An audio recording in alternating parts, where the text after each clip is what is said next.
This is not my son. This is not my son. The boy they brought back to us is not my little boy. I told them to do a DNA test, but they won't. Of course they won't, because this is a natural reaction to stress and a side effect of the rebonding process. At least that's what the $1,000 an hour shrink they brought in said. Sounds like bullshit to me. But the county is paying for him, so who am I to complain? Yeah, who am I in all of this? Just a distraught father who wants his real son back. He was gone for almost a month, but the cops didn't get off their asses until almost a week had gone by. That's why they're trying to cover their asses now, by getting the county to cover the shrink and the fancy hospital room they have the kid in after they found him. He's 10, he's run away before, and came back a little different that first time, I told my wife, but she didn't listen. So they didn't start to investigate until a couple on a bike path found a pool of blood. Then it rained before anything could get tested.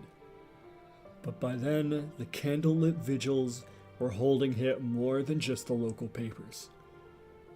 And the cops started searching the woods near the bike path.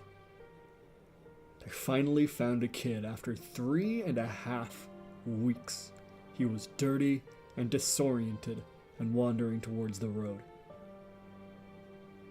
When I first saw him on the hospital bed, dehydrated, covered in cuts and bruises, I knew it wasn't my son. I told them, and they pulled out a shrink who told me that the hospital environment wasn't allowing me to see beyond the injuries. When he came home, I showed my wife a freckle on the kid's arm. Look, that wasn't there before. Something tangible. Maybe that would work. She said, kids get freckles.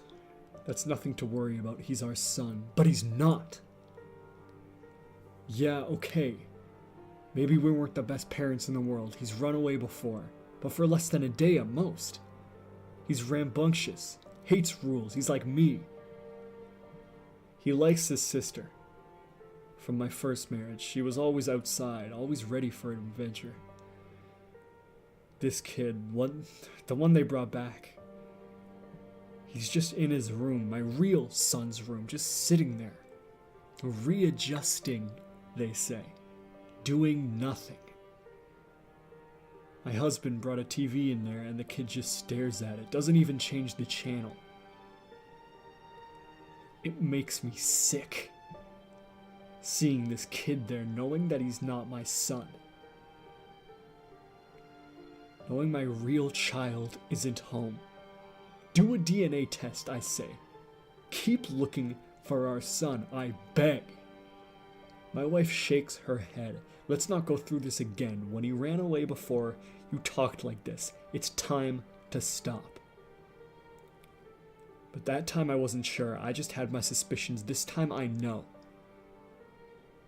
This time I know that that thing isn't mine. Because my kid is just a normal 10-year-old boy. This thing isn't even human. Because there's no way a normal kid could have pulled himself out of that old well I threw him down. I thought, and you can't really blame me, but I thought that if I got rid of him the first time, maybe there was a chance that our real son would be found. I was wrong, I admit it. So last night, late, when my wife was snoring her ass off, I hit the kid over the head with my son's baseball bat. Then I picked him up, even though he was heavy, and carried him out to the woods. I went by the bike path, by the well. At this point I had to drag him, and out to an abandoned house whose roof had caved in and was being eaten away by vines. There's a storm cellar. It's locked from the outside with chains. I banged hard on the door. I heard rustling and the feral cat sounding screeches that the others in there make. I got out the key and unlocked the door. If they didn't want to take him from the well and give me back my son, then he will just have to go in here with the others. I opened the door and looked into the blackness.